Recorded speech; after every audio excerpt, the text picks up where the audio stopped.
ની અંદર 730 જેટલી સીટો ગુજરાતની અંદર બિનહરીફ થઈ છે અને તોય કોંગ્રેસના લોકો વાત કરે છે કે ભાજપના લોકો ખરીદી લે છે.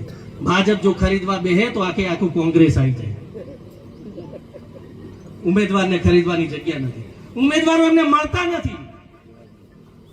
પૈસા ખર્ચીને ઉમેદવારો ઉભા રાખવા પડે એવી પરિસ્થિતિ તમે લોકોએ કરી દીધી છે અને આવનારા સમયની અંદર ફોર્મ ભરવા માટે પણ ના રહે એવી પરિસ્થિતિ તમે કરશો એવો મને ભરોસો છે.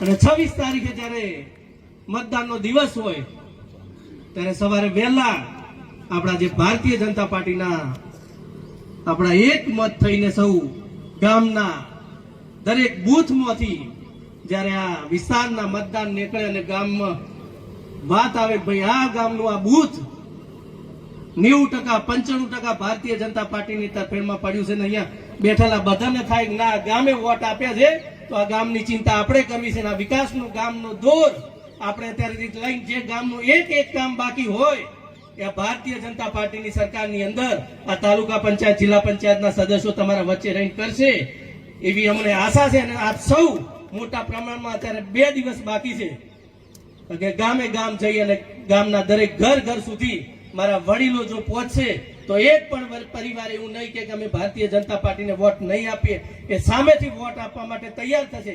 તો આપ સૌ 2 દિવસના સમયગાળામાં પોતાનો સંપૂર્ણ સમય ભારતીય જનતા પાર્ટીના જિલ્લા પંચાયતના ઉમેદવાર તાલુકા પંચાયતના ઉમેદવાર સાથે આપી અને ઘર સુધી પહોંચીને ભારતીય જનતા પાર્ટીને વોટ આપવા માટે અપીલ કરો. એ જ અભિલાષા સાથે અસ્તુ ભારત.